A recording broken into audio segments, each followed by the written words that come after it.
Is it that we've ended up with a system in which banks have the power to create money?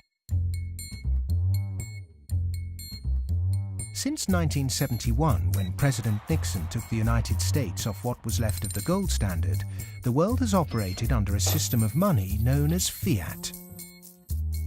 The dollar, the pound, the euro are all government fiat currencies. Fiat is a Latin word meaning let it be so.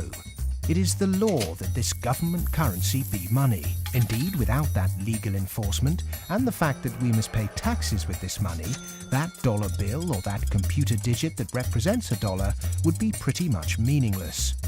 Only the government has the power to issue fiat money, but banks can create it through lending.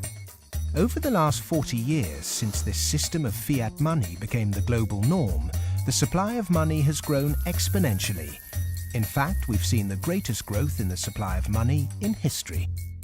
But who benefits? Of course, those that have the power to issue money, governments and banks.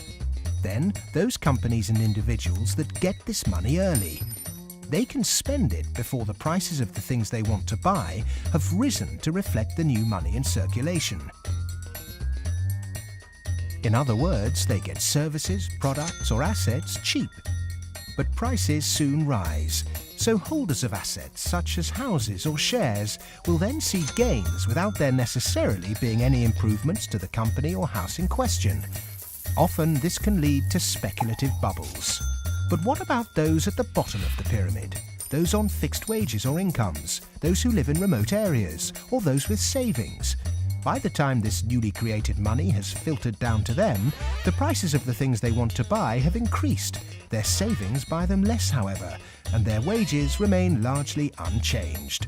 In some cases, they have to take on debt just to be able to afford the things they were previously able to buy, which means they have to go back to the banks. In reality, this process of creating money only redistributes wealth from the bottom to the top of the pyramid. And thus that ever-increasing gulf between rich and poor gets bigger and bigger and bigger. Well, when you get off the gold standard and you go into a fiat money currency, combined with a fractional reserve banking system, you end up compounding debt faster than you can ever possibly produce to support that debt. So eventually you're going to find yourself back into debt slavery. And that's what's happening.